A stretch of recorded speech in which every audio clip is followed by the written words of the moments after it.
Welcome to this episode of the Smart Leaders Sell podcast. I'm Jessica Lorimer, sales coach and leadership expert, and I am really excited to dig down into today's episode.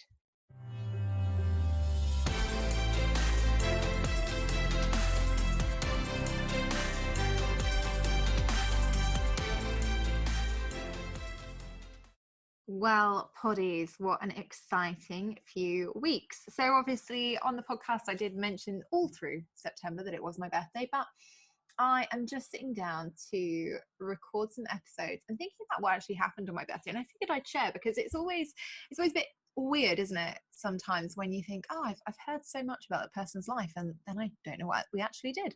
So for my birthday, Sam actually surprised me. He took me to a ping pong bar with some friends of ours, and then we had a VIP booth for karaoke. It was very exciting. I loved it. I sang. I sang a lot. Apparently my friends were surprised that I have some kind of okay singing voice. I would also like to point out here that, Janet Murray and I did a fantastic set of karaoke at Retain Live a few weeks ago.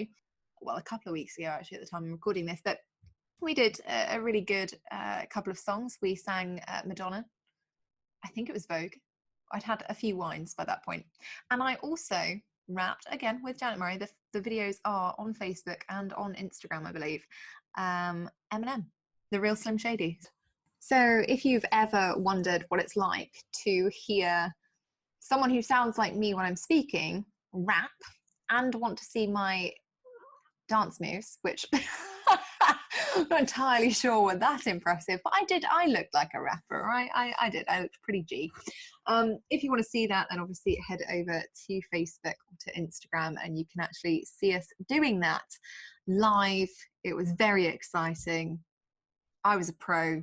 Didn't quite realize how many swear words though were in The Real Slim Shady until I rapped my way through it. So there you go. Who knew?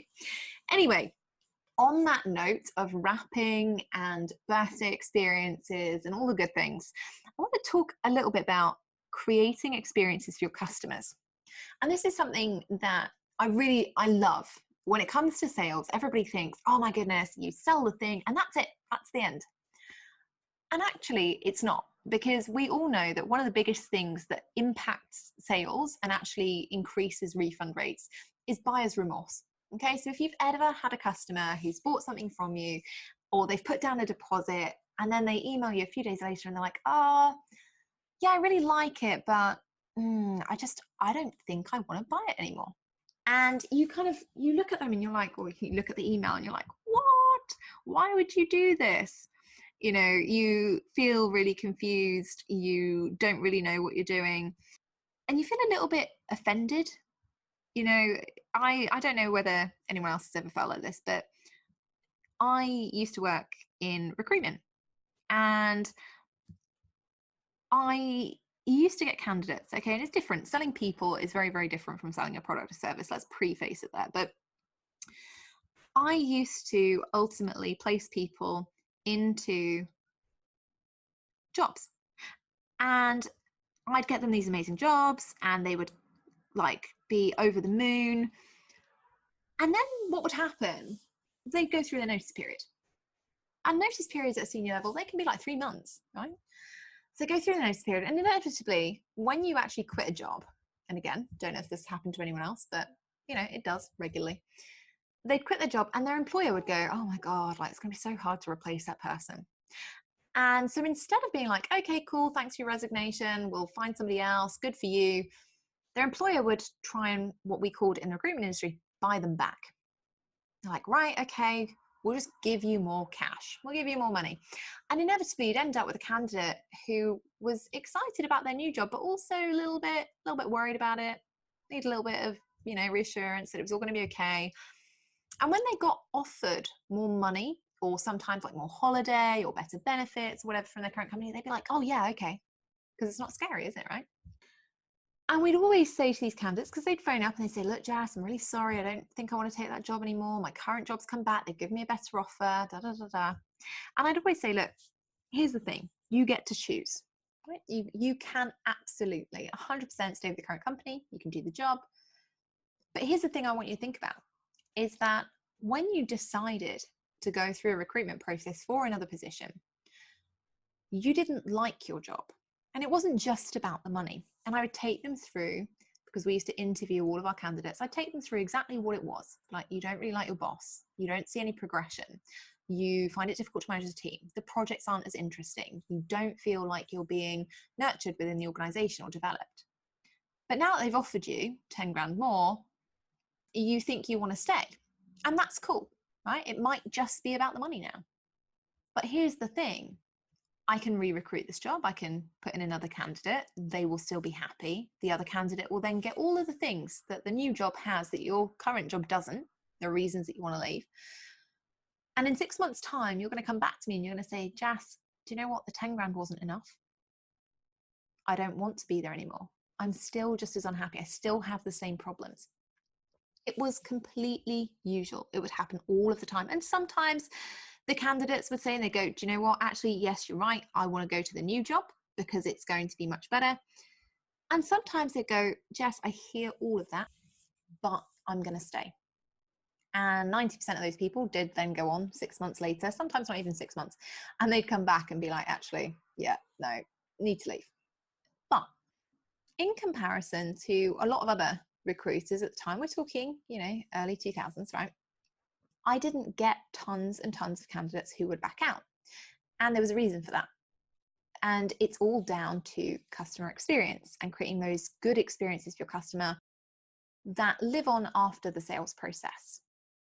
Because once that sales process ends, once the customer has hit buy, it's really easy for their brain to go, oh my goodness, should I have done that? Should I have spent that money? Do I feel good about it? Oh, and they kind of freak out a little bit. Naturally, especially if you're spending a lot of money, or especially if you're making a big change or you're trying to get a big transformation, right? It's nerve-wracking, it's scary. And I would get this lower rate of buyback or candidates pulling out of jobs because I had this process. They got the job. Great, that's awesome. I'd phone them, I'd negotiate them the best deal, I'd tell them that they'd got the salary they wanted or the benefits, and I'd be really excited, they'd be really excited. And I'd say to them, right, go home and celebrate. And then the next day, I would call them and I'd say, right, today we're going to write your resignation email together. Because I knew that writing that resignation email was really hard, right? Or the resignation letter. And I'd walk them through how to have the inevitable conversation, and I'd talk to them about buyback. And I'd say, you're going to feel like this. You're going to feel loyalty to the company. You're going to feel guilty about leaving. You're going to feel like you're wrenching part of your body away. And I'd explain to them exactly how they would feel, so that when it happened, they knew it was normal. They knew they weren't the only person feeling that. And they knew that they could call me and tell me at any time, Jas, I feel a bit worried. I don't feel, as confident. Should I really be doing this? And that I would be at the end of that phone. And then what would happen is throughout their notice period, periodically, every 2 weeks, 2.5 weeks generally, I would email them. Hey, how's it going? Like, are you excited to be starting at this company? They're really excited to have you. Or, hey, I've heard that they're working on these awesome new projects. I bet you're so excited to get stuck in. And I would do that every couple of weeks until they got into the job, because I knew that then they would get into excitement about the new job. Oh my goodness, exciting new projects. Oh my goodness, great people who are excited to meet me. Instead of thinking, oh my goodness, this is terrifying. I'm not going to know anybody. What do I do? Like, what will I be working on? Am I going to be thrown in at the deep end? And it didn't stop there. When they started at the job, I would phone them on their first day, and I would make sure they were going to go in, they were going to have a great day. I would talk to their direct line manager, and I would explain how people usually feel on their first day at work. Overwhelmed, a bit scared, a bit worried. They need to meet everybody. They're not going to remember everybody's names. And I'd run through some scenarios and how they could make that person feel immediately at home. And then a week later, I would call the candidate and I'd say, right, I want to take you out for lunch, and I want to hear all about the job and how it's going and how you're getting on. And the reason I did that was not just because it was really nice to get free lunch, because obviously you charge it back to the company, woohoo, but because then you get to hear the reality. What is it like? Are they enjoying it? Is there a risk that they might leave?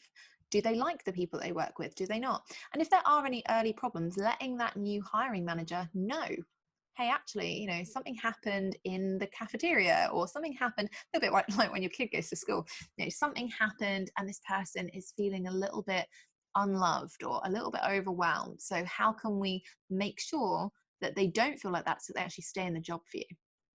And that would continue. And, you know, after that lunch that we'd had, 2-3 weeks later, I'd call them and I'd say, hey, look, do you know if the company are recruiting again? Do you know what else they're looking for? Is there anything else I could be supporting them with? And those people would be so loyal. And for the rest of, you know, their time in that company, I would be calling them every 4 to 5 weeks just to check in. How's it going? What are you doing? What are you hiring? What are you buying? What are you doing? And even when I moved from recruitment into direct sales, I could then still call some of those people. And even today, you know, we're talking, you know, 9 years later, some of those people still call me when they have jobs themselves that they want to recruit. And they'll say, Jess, I don't suppose you're up for a bit of a recruitment, are you? And I'll always say, no, no, I'm not, but I can refer you to some really good people. Yeah. Relationships are built over time. And so often we talk about relationships up until that sales process, until the sale is made, and we just forget afterwards. We forget that we need to keep nurturing that relationship. We need to keep that person happy about buying our product or our service, and that we need to continue that relationship, because actually we can get way more business if we just focus on building that relationship and actually moving forward and helping somebody, you know, continuing to do that. So let's talk about this in the kind of, or from the perspective, of creating experiences for your customers. Now, I've had a few really good experiences recently, actually, when it comes to being a client. And it makes me want to continue being a client, makes me want to spend more money with these companies. And one of the experiences that I had recently was from a company called Bloom and Wild. And I've talked about them on the podcast before. They're great. They're a flower delivery service. I love them. Okay, I get really obsessed. The coolest thing about them is that the flowers come in a box and they are designed to fit through your letterbox, which is awesome. So even if you're out, you can still get flower delivery. And I send them to everybody. I send them to my nan. I send them to my mum. I send them to Sam's parents. I send them to Sam's grandmas. Like, the whole family gets flowers. And if they get flowers, they come from Bloom and Wild. Now, over the last 18 months that I've been using Bloom and Wild, the average bunch that we buy probably works out to about £25. Now, if you can imagine all of the birthdays that happen in a normal family, and the fact that for every single one of them we've sent flowers, you can imagine I've spent a fair amount of money.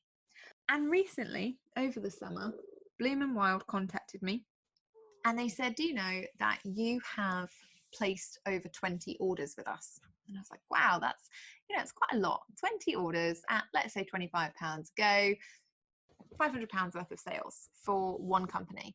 And yeah, okay, you know, that's over 18 months. But it's still £500 for a flower delivery service. And it could be more, you know. Some of the bunches I've bought have been quite nice. I'm not always a total cheapskate. But they sent me an email over the summer. They said, did you know that you've placed over 20 orders with us? And I was like, oh, wow, that's really cool. I like that they keep track of this. And they said, because you've done this, we want to say thank you. We want to say thank you for being a repeat customer. So we're going to send you a free bunch of flowers. And I was like, wow, this is brilliant. Now, not only do they send you a free bunch of flowers, you can go on their website and you can pick any bunch of flowers. There is no maximum limit that they've set on the bunch that you pick. So you could pick a £20 bunch, you could pick a £30 bunch, you could pick a £40 bunch. It goes on. And they will send them to you free of charge. And it takes about 2 days after you've told them which ones you want. All you have to do is hit reply and tell them which bunch you want. And I thought that is fantastic. Now, the other thing I really love about Bloom and Wild is that when they go down the route of creating experiences for the customers, this is a particularly good one. You know, they keep track, they monitor who's their best repeat customer, and then they reward them. But actually, every time you buy, you get a little reward, because every time you buy a bunch of flowers, they say, here is a discount voucher for £5 off your next bunch of flowers. Now, I think that's brilliant. And you have to use it within 7 days. Okay, so that's also really cool. I love that, you know, urgency, not false scarcity. It's really good. And so as a result, every time that we buy flowers for the birthdays, and I get this little voucher, I go, oh my goodness, well, I'd quite like a bunch of flowers. and I'll get £5 off. So I do. So over the years, we've probably actually, 18 months, we've probably spent a lot more with them. Unfortunately, you don't get a free bunch of flowers for every 20 sets of flowers you buy. It's every 20 orders. So, figure. But I think that's a really good way of creating a good experience for your customer in a product-based world. They're not giving a ton of money off. They're giving you £5. They're giving you a really limited time to spend it, which I like. They reward loyal customers and say, okay, we're going to give you a free bunch of flowers after 20 orders, which I think is great. And it makes me really loyal to them. Now, obviously, I buy a lot of flowers. So, I get targeted regularly on Facebook with other flower delivery services now. And some of them are really cool. And I think, oh, they're nice. And then I remember the experience I have with Bloom and Wild. And I think, well, actually, no, I'm going to stay with them because, I get my £5 voucher, all of my, they do this really cool thing where actually you can save all of your addresses and people in it. You can set reminders and stuff for people's birthdays. That convenience, that experience, even after I've actually made the sale, I've actually purchased something from them, makes me a really loyal customer. Okay. And that's what you want to be aiming for with your customers. What is it you actually do after the sales process? Because if you think about it, we work really hard to get customers. We spend a lot of time, a lot of money, and a lot of energy trying to generate new leads and convert new people into customers. And often we forget that actually those people need looking after right up until the point that they finished client delivery with us. We just kind of carry on. We're like, oh, right, okay, well, that person's bought now. Off I go and find somebody new. Like, I don't know, insurance companies. Ever bought insurance? How hacked off is everybody? Or phone companies. When it comes to renewal, only new customers get the best deals. And that really grinds my gears. It really, really hacks me off because I'm like, I've been a loyal customer. I should be rewarded. And so it really bugs me if I'm not, because I think, well, actually, if I'm the sort of person who for 11 years has had the same phone contract, which I have, then actually, yeah, I deserve to be rewarded because I'm one of the people who is making up a core of your business. And that's why I love being with my current phone provider, because they do that. Every so often they give me a call. They're like, you're a loyal customer. What can we do for you? And it's great. So start thinking about it. What are you doing to get the sale? Are you putting in or creating the very best sales experience up until the point the person buys? And then once they buy, do they get a kind of half-assed, crappy email? It's like, oh yeah, cool. Well, you're into the course. Awesome. See you when it starts. And that's it. So recently, I decided to change up some of our emails because obviously we sell a lot of automated courses. And it can feel a little bit impersonal. The market's changing. I'm obviously talking about experience right now. I think it's something that's really important. And I wanted to create a better experience, or at least an experience that felt a little bit more personal for people who were buying our automated products. So we changed up the emails. And I went through every email sequence and rewrote things. And we started writing, hit reply and tell us what you're really excited about on joining the course. So just hit reply and let us know what you're most excited about learning, or let us know what you're most excited about implementing, or what results you want. And it's been amazing. My inbox, however, has never been so full. So if you've bought a course from us recently and you have responded to one of these emails, I am getting back to everybody personally. And that's the promise I make. If you buy something from me, even if it's automated, and you write to me and you say, I've just bought this and I'm really excited about it, I will 100% get back to you. It might take me a little while, but I will get back to you and be really excited that you're there. And it's been so interesting because as we've started doing it, the more people who've replied, like I say, I'm not superhuman, so it has taken me a while to respond to some people, but the more people who've replied and that I've replied back to, we've started these little conversations. And people have said things like, oh, I found out about you through a podcast and I've told all my friends to go and listen to it. And I think, oh, that's amazing. I wouldn't have known otherwise. I've had people who've emailed me and said, oh, look, I've bought this course, but I think there's something else I need help with. What do you think? And we've been able to hop on discovery calls and have a little chat and talk about what they need. And in some cases, they've bought other things from me. And in some cases, they've been referred to respected peers and colleagues of mine. And in some cases, we've just had really good conversations about the course itself, what they're learning, what their goals are, how excited they are about doing something a bit differently. And it's really nice to have that one-to-one contact with people who are buying something that otherwise I might not have any interaction with them. You know, I think that's really, really nice. So think about that. You know, what does your sales process look like once somebody has bought? What does that actually look like? What do they experience? What do they see? What do they feel? What do they hear? Another thing that we do is, and I like this, I'm quite proud of it. We sell planners. So if you haven't heard about the Smart Leaders Sell 90-day sales planner, you can check it out. We'll put a link in the show notes for you. But we sell these physical planners and we'll send them anywhere in the world. And people get quite excited about them. People buy them a lot. It's really nice. And one of the things that I like to do is keep the planners at my house. Now, don't get me wrong, again, this is a massive pain for me. It takes up a lot of room in my wardrobe, which Sam does not love. But we keep these planners at home for the reason that when somebody purchases a planner, I send them out in a padded gold envelope. And I always write something nice on the envelope.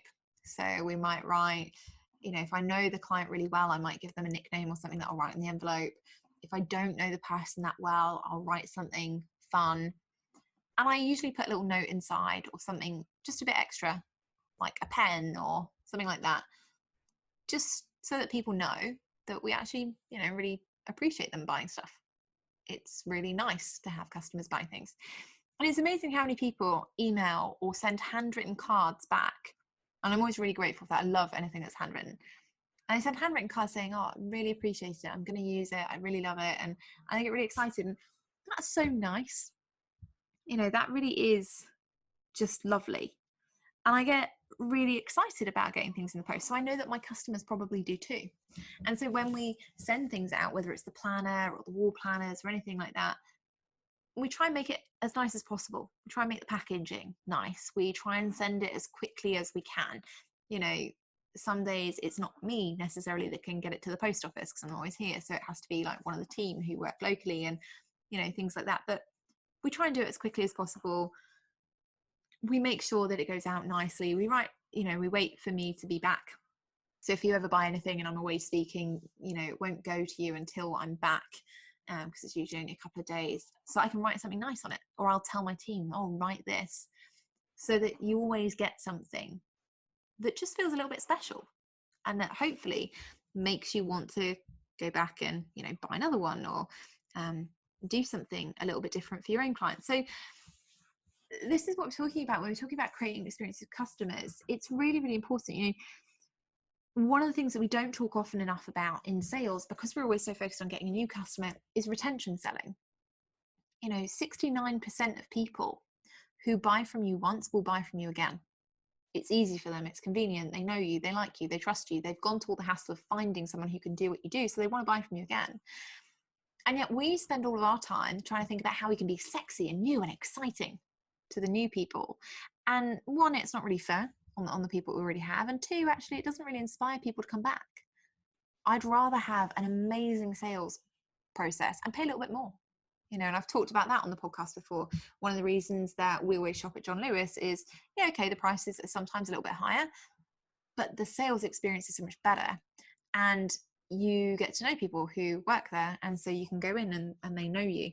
Jewelry is another one that does that very, very well. When I was working for jewelry companies, I'd get people who would come in, they'd buy their engagement ring from me, and then they'd buy their wedding rings, and then they'd buy eternity rings. And you'd actually kind of really get to know people's lives really well. Incidentally, I once had a customer, really, really lovely guy. I don't know whether I'm allowed to say names on the podcast because, you know, it's always a bit weird with legal. But we had this really lovely older gentleman who used to come in, and he was in his early 60s. And I was probably about 17 at the time. Maybe even 16, maybe it's when I just started, but he used to come in, and every week he would buy a lighter. Now, he had no family, and so every week he would come in and buy a lighter, but he'd buy on deposit. This is the day when you could go in and you could put £5 deposit on something, and then you come in every week and you pay off. And He used to come in, and every week he would pay off £1 towards a new lighter, towards an existing lighter he had on deposit, and he would buy a new one for £5.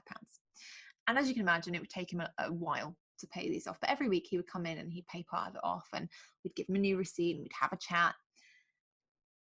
And I got to know him incredibly well over that time. And, you know, over time you build these relationships with people. And one of my favorite memories is of this older gentleman. He'd come in, he used to work really hard. He used to push trolleys for a supermarket. And one day he came in and he was so cold. It was just before Christmas and he wasn't wearing any gloves. And I remember him coming in and being freezing. And I said, "Why are you so cold?" And he said, "They made me push all these trolleys around and they wouldn't give me a pair of gloves because they didn't have any today." And I went down there to the supermarket with my manageress at the time. And we said to the manager there how awful it was that he'd been treated like that. And we were really upset. And we bought him a pair of thermal gloves, you know, because he was an older guy. Anyway, a few weeks later, he came in and he was so happy. And it turned out that he had been adopted as a child, and he had a long lost sibling who had contacted him, who lived on the other side of the world. They contacted him and they wanted to take him away. They wanted him to go and live with them. And they'd had all these phone calls, and the sibling had visited, and it was so lovely. It was just the loveliest. It couldn't have happened to a nicer guy. And I remember being so sad that he was leaving. And so on the day that, you know, he said, "I'm going to come in and say goodbye to you all before I go." And he came in with his sibling, and they were really excited because he told them, "Oh, you get to meet the people that I know working for the jewelers." And on the day that he came in, he paid off in full about 12 lighters. You know, they were about £30 each. And we laughed and we said to him, "Did you have money all along?" He said, "Yeah, but I love coming in here. I'm going to miss it so much."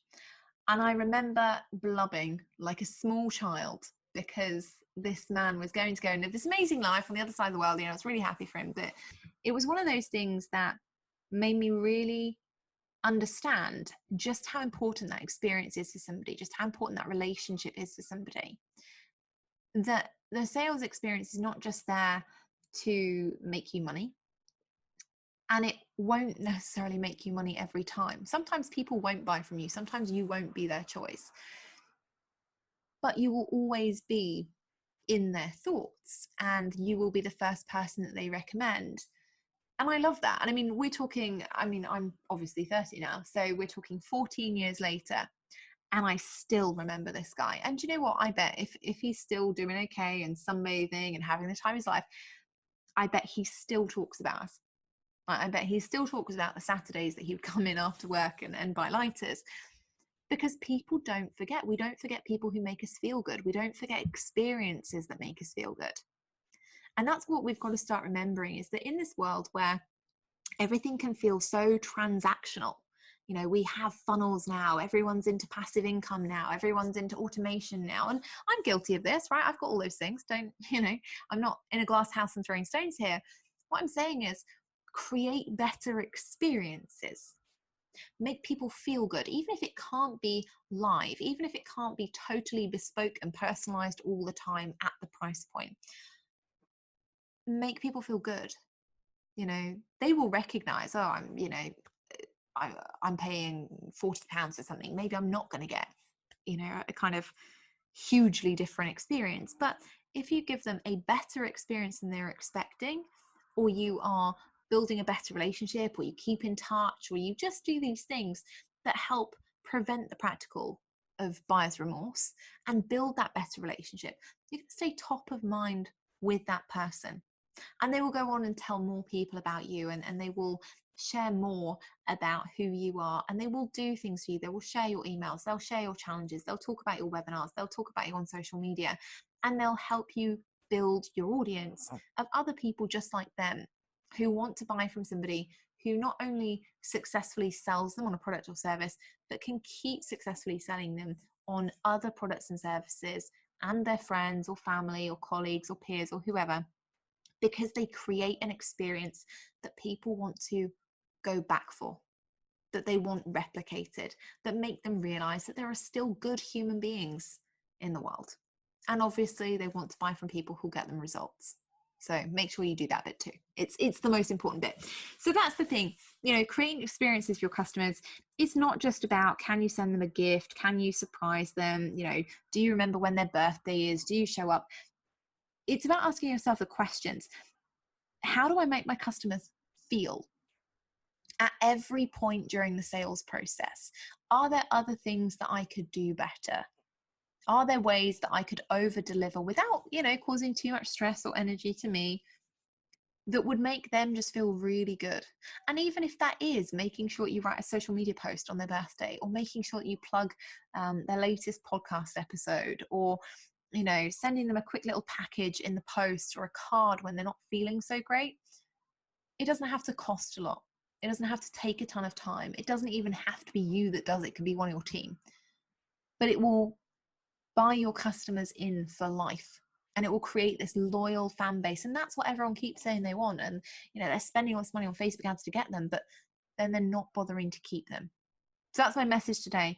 Create better experiences for your customers and actually keep them.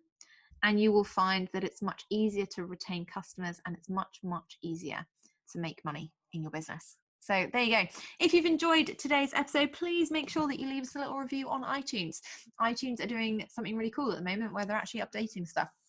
And having reviews on the podcast means that other people get to see us in the top 100 or 200 or whatever the popular thing is at the moment. And I know that I always talk about vanity metrics and ego and stuff like that, but being in the top 200 on iTunes is actually really, really handy for the podcast. It's handy for me as a podcast host.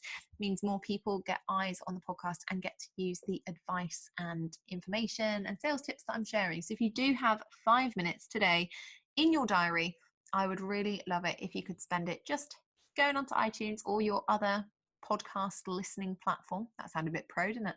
And just leave us a little review and let me know how we're doing with the content, with the episodes. I would massively, massively appreciate it as we go forward to hit the 250th episode. It's going to be exciting. I will catch you on Friday. We've got an amazing guest on Friday. I'm very, very excited about this episode. So make sure you tune in then, and I will join you there. Cup of tea. We'll do some selling stuff. It'll be epic. Have a fantastic week.